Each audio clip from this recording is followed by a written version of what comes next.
अच्छा, एक मुझे बता दीजिए, अगर कोई कॉल आता है बीच में। Good morning, my dear students.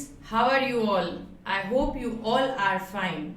Myself, Monica Sharma, your SST educator, and you all are welcome to Karni Academy and Educate Center. कैसे हैं आप सब? अच्छे हैं? चलिए, इसी अच्छे से मूड के साथ, इसी अच्छी स्माइल के साथ शुरू करते हैं SST का एक बहुत अच्छा सा चैप्टर, एग्रीकल्चर। एग्रीकल्चर के साथ आज अपन अपनी SST की शुरुआत करते हैं और देखते हैं कैसा रहता है और आप लोग मुझे कितना फॉलो कर पाते हैं।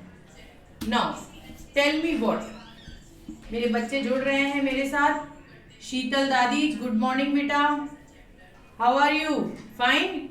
चलिए जुड़ते रहिए, फटाफट आ जाइए लाइव क्लासेस में। मैम वेट कर रही है आप सबका, please be fast. Good good, very good, thank you बेटा। हैप्पी टीचर्स डे कहने के लिए very good, thank you so much. Lakhan, good morning बेटा। गोविंद शर्मा, गुड मॉर्निंग, कैसे हो? वेट कर रही है मैम आपका, जल्दी आ जाइए फटाफट। अशिता सिंह, गुड मॉर्निंग बेटा, कैसे हो? Naresh Gujjar, how are you? Thank you बेटा for wishing me. Prem Singh, very good good good, फटाफट जुड़िए, देखिए जल्दी जल्दी जुड़िए, अपन नई शुरुआत करते हैं SST की।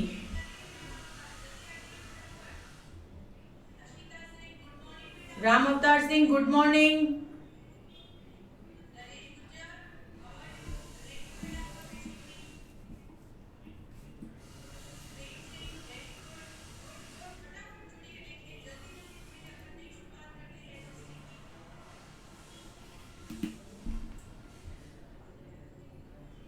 So,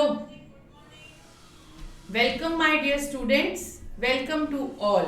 ये सबको मेरी तरफ से वेलकम है और आप सबने मुझे हैप्पी टीचर्स डे विश किया, उसके लिए बहुत बहुत थैंक यू आप सबका। और इस क्लास के बाद में अपने कमेंट्स और अपने लाइक्स जरूर छोड़ दीजिएगा, जिससे कि मैम को एक बहुत अच्छा सा मोटिवेशन भी मिले। So start with our topic of SST, geography section, agriculture. Agriculture से अपन जो है इस चैप्टर की शुरुआत करते हैं।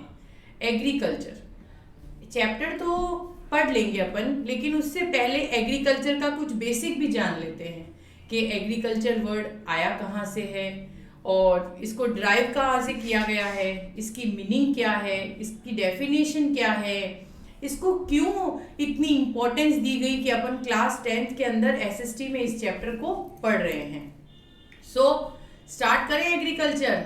एग्रीकल्चर ये स्लाइड आपको क्या दिखाती है कि एक फार्मर जो है वो खेती कर रहा है ना, यही दिखा रही है ये स्लाइड आपको। और इस स्लाइड से अपन क्या समझ सकते हैं? एग्रीकल्चर, एग्रीकल्चर का मीनिंग जानने के लिए the meaning of agriculture. Agriculture का मीनिंग क्या है? एग्रीकल्चर वर्ड जो है एक लैटिन वर्ड एग्रीकल्चरा से लिया गया है। एग्रीकल्चरा से लिया हुआ एक लैटिन वर्ड है जिसका मतलब होता है एग्री। एग्री का मतलब होता है फील्ड और कल्चरा का मतलब होता है ग्रोइंग, ग्रो करना। सो किसान खेती कहाँ करता है? फील्ड में करता है, सभी जानते हैं अपन। तो उस फील्ड के अंदर खेती करना, ये एग्रीकल्चर अपने आप ही बन जाता है।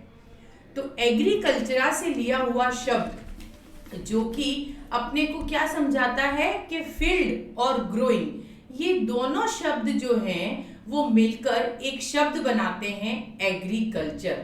तो एग्रीकल्चर वर्ड डिराइव किया गया है एक लैटिन वर्ड से और जिसका मीनिंग जो है वो ग्रोइंग और ग्रोइंग इन फील्ड्स होता है।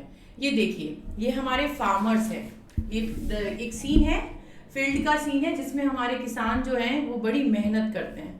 ये इतना इजी वर्क नहीं है, बहुत टफ वर्क है। इतनी मेहनत करते हैं ये लोग, तब आप अच्छा टेस्टी सब्जियां, बढ़िया मुलायम रोटियां सारी खा पाते हैं। ये कैसे पॉसिबल है? क्योंकि ये किसान जो हैं वो पूरे दिन मेहनत करते हैं, इतनी कड़कती धूप में काम करते हैं। तो that job is not so simple, इतनी इजी जॉब नहीं है, ये बहुत टफ जॉब है। It is an scene of field जिसके अंदर आप देखेंगे कि कुछ किसान जो हैं वो खेती करते हुए आपको नजर आ रहे हैं, है ना। ये देखिए, अब वो तो था वो काम, अब इस पर देखिए आप, अब बहुत सी ऐसी टेक्निक्स आ गई हैं, जैसे हमारे मिस्टर नरेंद्र मोदी जी हैं, उन्होंने किसानों के लिए खूब सारा काम जोड़ दिया है, खूब सारे फायदे जोड़ दिए हैं। जैसे एक एग्जाम्पल आप कई बार अपनी बुक्स में पढ़ते हैं कि किसान क्रेडिट कार्ड योजना बनाई है। पहले तो आप बैल बांधकर पूरा खेत जोतते थे, सीड्स डालने में भी आपको बड़ी टेंशन कि इतना सारा खेत है उसमें कैसे सीड्स डालेंगे, फिर स्नोइंग विनिंग, कितना काम। लेकिन अब अपने पास में बहुत से ऐसे मॉडर्न इक्विपमेंट्स हैं और उन्हीं इक्विपमेंट्स की हेल्प से अपन अपने एग्रीकल्चर को बहुत अच्छा बना सकते हैं। आई होप मज़ा आ रहा है मेरे साथ पढ़ते हुए, इंजॉय कर रहे होगे आप सब कि कितनी अच्छी इस चैप्टर की शुरुआत हुई है। और अगर समझ में आ रहा है तो प्लीज़ लाइक का बटन प्रेस करें और कमेंट्स में मुझे क्लियर लिखकर ज़रूर मेंशन करें, जिससे कि मुझे मोटिवेशन मिलता रहे। इन मॉडर्न इक्विपमेंट्स के साथ में जब अपन देखते हैं तो अपने को समझ में आता है कि एग्रीकल्चर करना अब थोड़ा सिंपल हो गया है। ये एक स्लाइड दे रखी है मैंने बोर्ड पर, इस स्लाइड से मुझे समझाइए कि पौधों के नीचे मैंने पैसे डाल रखे हैं, है ना। तो ये स्लाइड आपको क्या शो कर रही है? ये स्लाइड आपको ये शो कर रही है कि हमारे एग्रीकल्चर पर ही हमारी इकोनॉमी टिकी हुई है। हमारी पूरी इकोनॉमी जो है हमारे एग्रीकल्चर पर बेस्ड है। अपन आगे जब पढ़ेंगे तो इसमें जानेंगे कि कितने परसेंट फार्मर्स जो हैं खेती बाड़ी से जुड़े हुए हैं और कितने परसेंट जो है वो इससे इंडस्ट्रीज से जुड़े हुए हैं। तो हमारी इकोनॉमी पूरी जो है हमारे एग्रीकल्चर पर बेस्ड है। जितनी अच्छी खेती बाड़ी होगी उतनी अच्छी हमारी इकोनॉमी होगी, क्योंकि हम किसान प्रधान देश में रहते हैं जहां पर एग्रीकल्चर सर्वोपरि है। तो that is the slide which shows that कि हमारी इकोनॉमी को अगर अच्छा करना है तो हमें जो है हमारे एग्रीकल्चर को अच्छा करना पड़ेगा। Now let us start with definition कि एग्रीकल्चर की डेफिनेशन क्या है। एग्रीकल्चर की डेफिनेशन ये है कि द साइंस, ये वो साइंस है जो हमें प्रैक्टिस कराती है फार्मिंग की, including cultivation of soil for growing of crops and rearing of animals. ये वो साइंस है जिसके अंदर हम हमारी जो फार्मिंग करते हैं, जिससे कि हम हमारी सॉइल को अच्छे से अच्छा कल्टीवेट कर सके, हमारी सॉइल जो है वो अच्छे से अच्छी कल्टीवेट हो जाए और इसी कल्टीवेशन के साथ हम खूब सारे बढ़िया क्रॉप्स ग्रो कर सकें और एनिमल्स भी अच्छे से रियर्ड हो सकें। अब आप मुझसे ये पूछेंगे कि मैम एग्रीकल्चर के अंदर रियरिंग कैसे इंक्लूड हो सकती है एनिमल्स की, वो तो अलग पार्ट है। लेकिन नहीं, एग्रीकल्चर के अंदर ही एनिमल्स रियरिंग भी इंक्लूडेड होती है। रीजन इज दैट कि हमारी फार्मिंग और हमारे एनिमल्स ये दोनों ही हमें फीड प्रोवाइड करवाते हैं। अगर हमारी फार्मिंग अच्छी होगी, अगर हम हमारी सॉइल को बढ़िया कल्टीवेट करेंगे, खूब सारी different variety of crops grow करेंगे, तो एनिमल्स को अच्छा सा फॉडर मिल पाएगा। फॉडर क्या होता है आपको पता है? फॉडर का मतलब होता है चारा। तो अगर हमारी क्रॉप्स बढ़िया होगी तो हमारे एनिमल्स अच्छा चारा खा पाएंगे। अगर दाना अच्छा होगा तो मुर्गी को बढ़िया दाना देंगे तो अंडा मिल पाएगा। जो नॉन वेज खाने वाले हैं उनको हेल्दी एनिमल्स मिलेंगे ईट करने के लिए, हमें घी अच्छा मिलेगा, हमें दूध अच्छा मिलेगा। तो सोचो कितनी चीजें एक किसान जो मेहनत करता है उससे हमारी पूरी लाइफस्टाइल जो है वो किस तरह से जुड़ी हुई है कि वो तो एक पौधा उगाकर, एक फसल उगाकर खेत में छोड़ देता है, लेकिन हम सब कितने इजीली उसके खेत पे जुड़ी हुई फसल का वेट करते हैं। क्यों? क्योंकि अगर वो मेहनत नहीं करेगा तो आपको खाना नहीं मिलना है। It is never possible for us to eat a yummy and delicious food which is made by your mother in the kitchen. क्योंकि फार्मर मेहनत करेगा तभी तो आपके किचन में सारी चीजें बढ़ने वाली है। तो इसके लिए बहुत जरूरी है कि हमारा एग्रीकल्चर बढ़िया हो।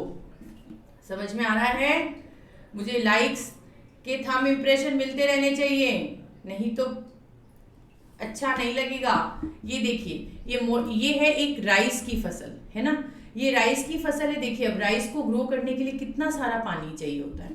चाहिए। तो अब इसी तरह से अपन बहुत सारी फसल्स के बारे में, बहुत सारी क्रॉप्स के बारे में आगे डिस्कस करेंगे, जिसमें अपन देखेंगे कि एक पर्टिकुलर क्रॉप को ग्रो करने के लिए कितने टेम्परेचर, रेनफॉल, क्या टेम्परेचर चाहिए, फिर उसको रेनफॉल कितनी चाहिए, उसके बाद में उसको सॉइल कैसा चाहिए, ये सब भी अपन इस चैप्टर में डिस्कस करेंगे कि एक क्रॉप को ग्रो करने के लिए कैसा टेम्परेचर होना चाहिए, कैसी रेनफॉल होनी चाहिए, कैसी सॉइल होनी चाहिए, और कौन सी क्रॉप जो है वो किस स्टेट में सबसे ज्यादा फेमस है, क्यों उस स्टेट में उगती है, क्योंकि ये जो सारी कंडीशंस है, ये जो ऊपर वाली अवेबिलिटी है, ये सारी अवेबिलिटी उस पर्टिकुलर स्टेट में मिलती है। जब उस पर्टिकुलर स्टेट में मिलती है तो एक पर्टिकुलर क्रॉप जो है वो वहां पर ग्रो कर पाती है। That is the thing. ये हमारे एक फील्ड का सीन है जिसके अंदर देखिए किस तरह से स्ट्रिप्स फार्मिंग जो है वो पानी देने के लिए हमने कितने अच्छे से किसी किसान ने मेहनत करके बना रखी है, जिससे कि वो फसल को अच्छा सा पानी मिल सके। ये मॉडर्न टेक्निक ऑफ एग्रीकल्चर है। That is the example of fodder. ये देखिए, ये बफेलोज क्या ले रही हैं, फॉडर ले रही हैं। अगर ये अच्छा फॉडर नहीं लेंगी तो how can we get a very yummy milk और अ डिलीशियस घी। और ये देखिए नीचे शिप अच्छे से रियर करेगी तो इनसे हमें वूल बढ़िया मिलेगी, और इस वूल से अपन अपने जो फाइबर्स हैं वो बहुत अच्छे से वियर कर पाएंगे। तो that is the example. That's why agriculture is related with animals and plants both. Now तो एग्रीकल्चर का मोटो क्या हुआ कि एग्रीकल्चर जो है वो अपने को फूड प्रोवाइड करवाता है, फीड देता है और फाइबर देता है, जिसको अपन कॉमन लैंग्वेज में F3 भी बोलते हैं कि एग्रीकल्चर से अपने को फूड मिलता है। सही, अपन को कोई भी पूछेगा कि आप एग्रीकल्चर होता है तो उससे आपको क्या फायदा होता है, भाई एग्रीकल्चर होता है तो हमें खाना खाने को मिलता है। पर एग्रीकल्चर से एनिमल्स भी फीड करते हैं और अपन भी फीड करते हैं, चाहे डायरेक्टली करें चाहे इनडायरेक्टली। फाइबर्स मिलते हैं, कॉटन का पेड़ उगता है तो कॉटन के पेड़ से अपने जो क्लॉथ्स हैं वो अपन अपने बनते हैं, जूट बनता है। तो इस तरह से एग्रीकल्चर का बेसिक जो है वो क्लियर होता है। होप समझ में आया। कमेंट बॉक्स में कमेंट जरूर मेंशन करें जिससे कि मुझे अच्छा सा मोटिवेशन मिल सके। नाउ तो अब एग्रीकल्चर को अगर अपन कॉमनली कहें तो दो सेक्शन में डिवाइड करते हैं। एग्रीकल्चर जो है वो दो सेक्शन में डिवाइड होता है, growing of crops and rearing of animals. अगर कहीं पर लाइव स्टॉक लिखा हुआ है तो घबराने की जरूरत नहीं है कि मैम ने तो रियरिंग ऑफ एनिमल्स बताया और यहाँ पे लाइव स्टॉक है, तो रियरिंग ऑफ एनिमल्स को लाइव स्टॉक भी कहते हैं। That is the another name for rearing of animal. So, how can we say that our agriculture give us food, feed and fiber, and our agriculture divided into two sections, that is growing of crops and rearing of animals.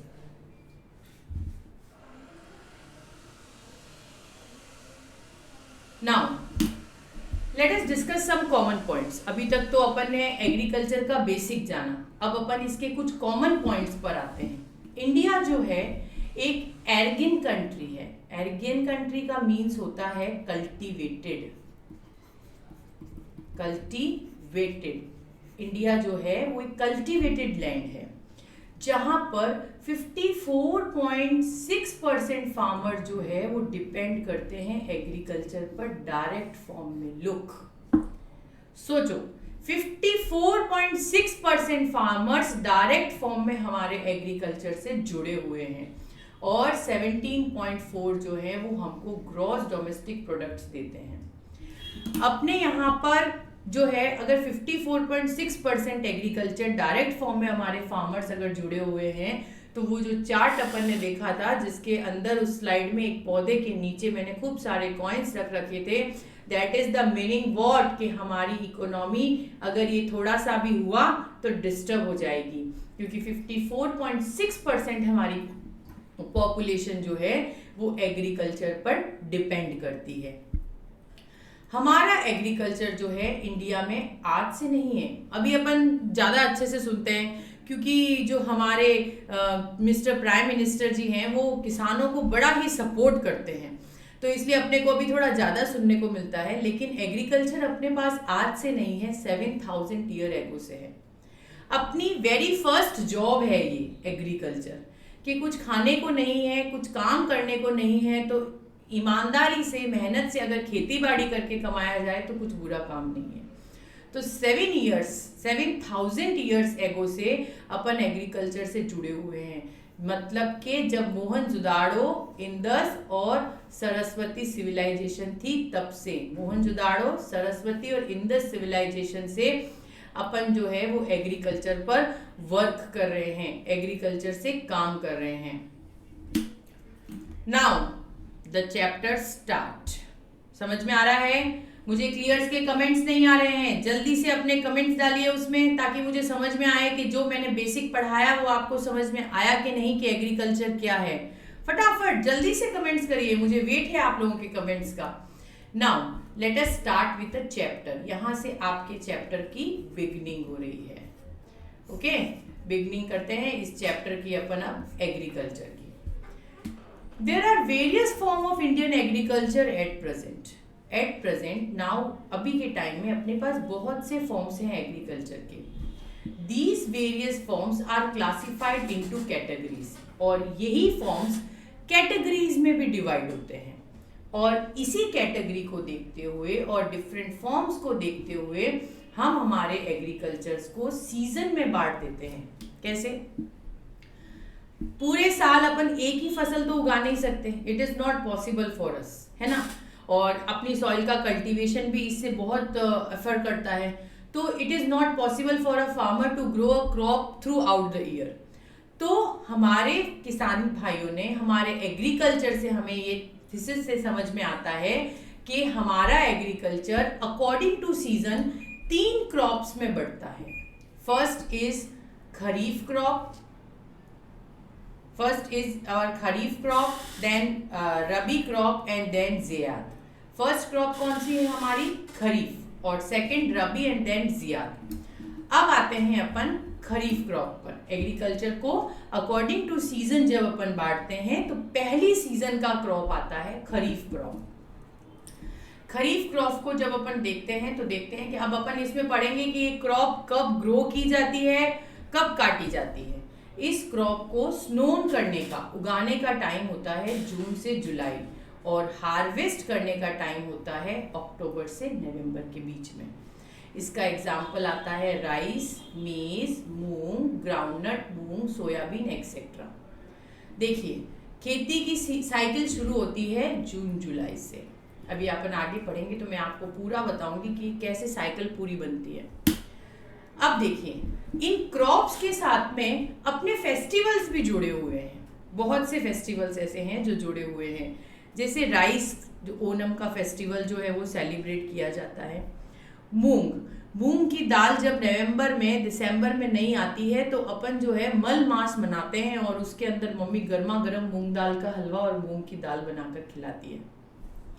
तो अपने जो festivals हैं वो भी इन नई सब्जियों को welcome करते हैं। This is a way to welcome our new crops. ये तरीका होता है फेस्टिवल के जरिए कि अपन अपनी क्रॉप्स को कैसे वेलकम करते हैं, है ना। तो इन छोटी छोटी बातों से भी याद रह सकता है कि मैम ने कहा था कि अरे गर्मा गर्म मूंग के बड़े खाने हैं या मूंग दाल का हलवा खाना है, तो वो तो हम दिसंबर में ही खाते हैं। दैट मीन्स कि वो अक्टूबर नवंबर में तो कट ही जानी चाहिए, तभी तो खा पाएंगे, राइट। तो जून और जुलाई में इसको स्नोन किया जाता है और अक्टूबर नवंबर में इस फसल को काट दिया जाता है। Now come to next crop, that is rabi. Rabi crop जो है ये इसके खरीफ क्रॉप के कुछ एग्जाम्पल्स हैं। देखिए, ये हुआ मेज, है ना, ये उसके एग्जाम्पल्स हैं कुछ रबी क्रॉप के। Now we come to rabi crops. Rabi crops को अक्टूबर नवंबर में उगाया जाता है। कब उगाया जाता है रबी क्रॉप्स को? अक्टूबर नवंबर में। तो अब देखिए, वो साइकिल अपन ने जून जुलाई से शुरू की थी, राइट। और वो साइकिल कहाँ खत्म हुई? अक्टूबर से दिसंबर के बीच में वो साइकिल खत्म हो गई अपनी। अक्टूबर से दिसंबर के बीच में वो साइकिल अपनी कंप्लीट हुई। और उसके बाद में जो है अपन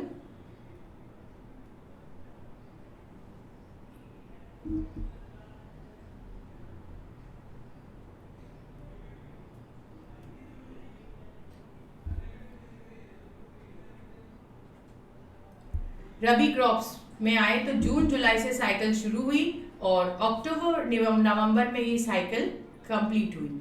अब अक्टूबर नवंबर से इस साइकिल को अपन ने शुरू किया। ये साइकिल कहाँ से शुरू हुई? अक्टूबर नवंबर से। और ये साइकिल कहाँ खत्म हुई? मार्च and April. March and April इसका खत्म होने का टाइम होता है। तो इस क्रॉप को उगाया जाता है अक्टूबर नवंबर में और मार्च अप्रैल में इसको काटा जाता है। इसका एग्जाम्पल होता है wheat, gram, barley, cumin, opium etcetera. Wheat देखिए, होलिका दहन पर आप मार्च के अंदर वीट ले जाते हैं। होलिका दहन के अंदर एक छोटी सी पूली बनी हुई होती है जिसको आप जलाकर सेक कर खाया जाता है ना। तो that is the another example of welcoming new crop. तो रबी क्रॉप्स को जून एंड जुलाई में उगाते हैं, अक्टूबर नवंबर में अपन उसको हार्वेस्ट कर देते हैं। जैसे ही खरीफ क्रॉप हार्वेस्ट हो जाती है, रबी क्रॉप की टर्न आती है। रबी क्रॉप को अक्टूबर नवंबर में उगाया जाता है और मार्च अप्रैल में उसे हार्वेस्ट कर दिया जाता है। अब इसके कुछ एग्जांपल्स देखते हैं अपन।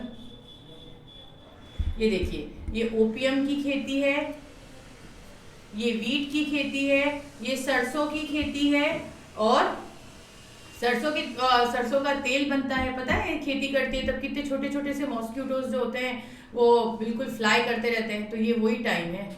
Now we come to next our third crop, that is the zaid crop.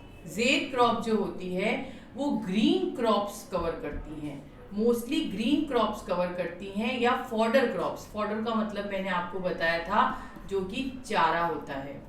ये मेजरली इंक्लूड करती हैं और इसको उगाया जाता है फरवरी अप्रैल में, जब रबी क्रॉप को काटा जाता है।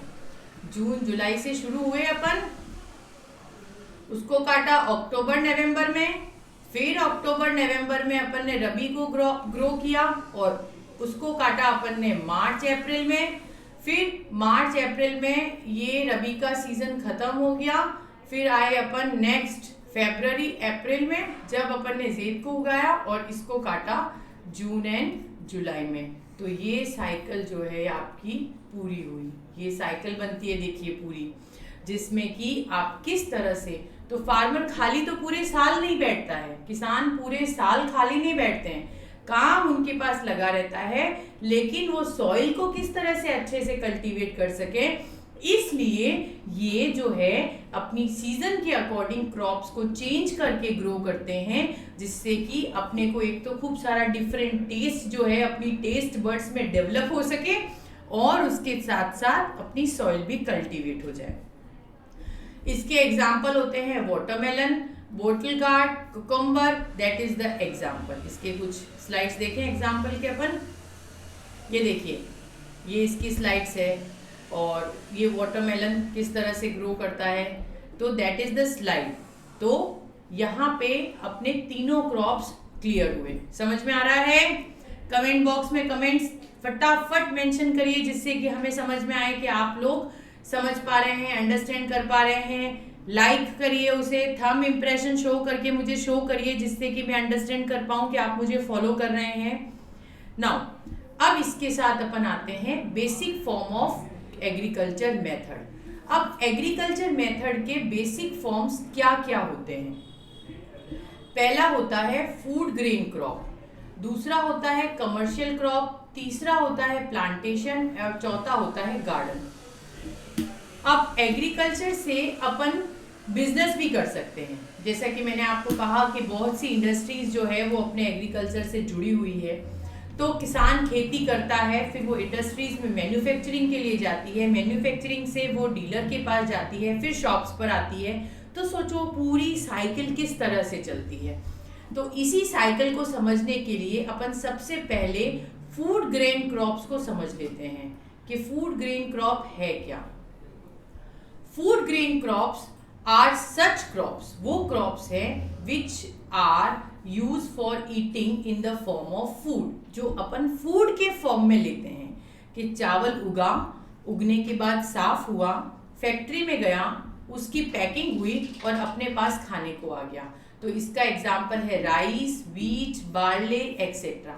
मतलब इनसे दूसरी छोटे मोटे प्रोडक्ट बन सकते हैं कि चावल से आप चावल का आटा बना सकते हो, इससे ज्यादा कुछ नहीं। तो फूड फॉर्म्स जो अपने को फूड ग्रेन क्रॉप्स में अवेलेबल होते हैं उसे अपन फूड ग्रेन क्रॉप कहते हैं, जिसके एग्जाम्पल है राइस, व्हीट, बार्ली एक्सेट्रा। तो ये इसके एग्जाम्पल्स होते हैं। ये व्हीट का एग्जाम्पल है, ये राइस, व्हीट और उनके एग्जाम्पल्स हैं यहाँ पर, ये राइस। अब आते हैं कमर्शियल क्रॉप्स। कमर्शियल क्रॉप्स को अपन इंडस्ट्रियल क्रॉप्स भी कहते हैं या कैश क्रॉप्स भी कहते हैं। क्यों कहते हैं? क्योंकि ये वो क्रॉप्स है जो अपने को कमाकर देने वाली हैं, इसलिए इनको कमर्शियल क्रॉप्स कहा जाता है। कमाकर कैसे?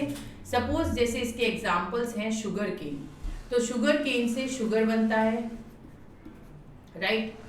जेजरी बनती है, जेजरी का मतलब क्या होता है? गुड़, गुड़ तैयार होता है। और उसके बाद में और भी स्वीट्स प्रोडक्ट बनते हैं, स्वीट के जो प्रोडक्ट होते हैं वो तैयार होते हैं। कॉटन, कॉटन डायरेक्ट तो कॉटन अपन पहनते नहीं है, क्लोथ्स बनते हैं, है ना, ईयरबड्स बनते हैं, कितनी सारी चीजें हैं ऐसी बनती है।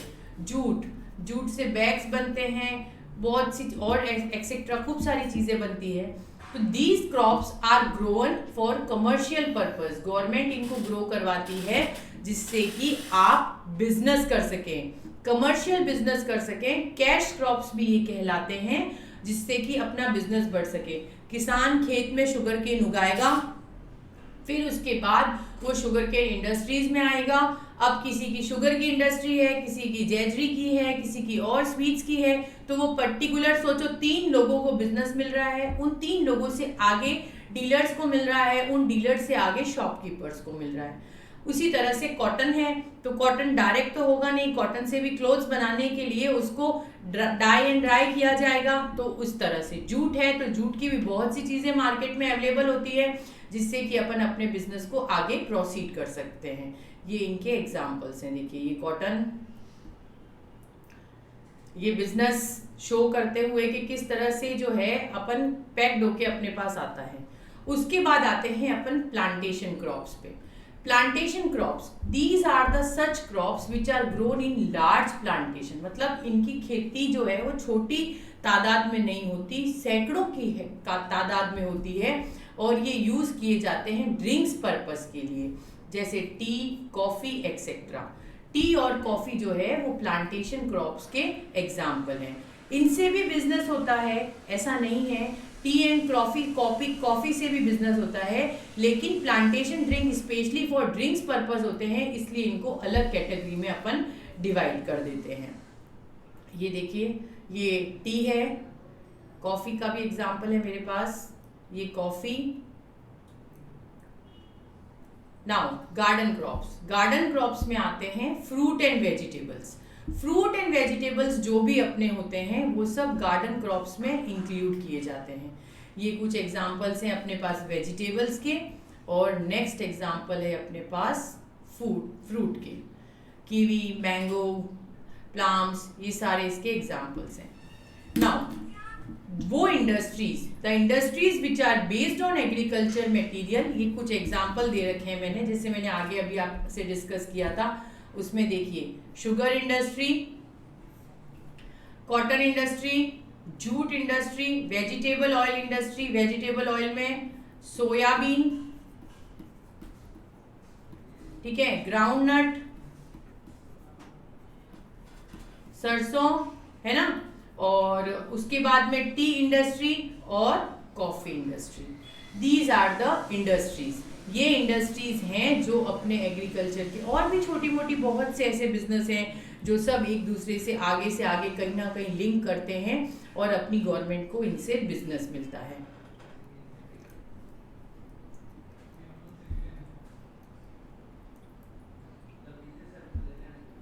ये देखिए, ये इंडस्ट्रीज हैं, इंडस्ट्रीज की स्लाइड है जिसके अंदर आपको समझ में आ रहा है कि किस तरह से कैसे चीज़ें बनती है, पैक्ड होती है, और पैक्ड होकर ये किसान जब मेहनत करता है तो किस तरह से उसकी मेहनत यहाँ तक अपने तक पहुँचती है, और अपन जो है इन अच्छी स्वादिष्ट चीज़ों को खाने का आनंद लेते हैं।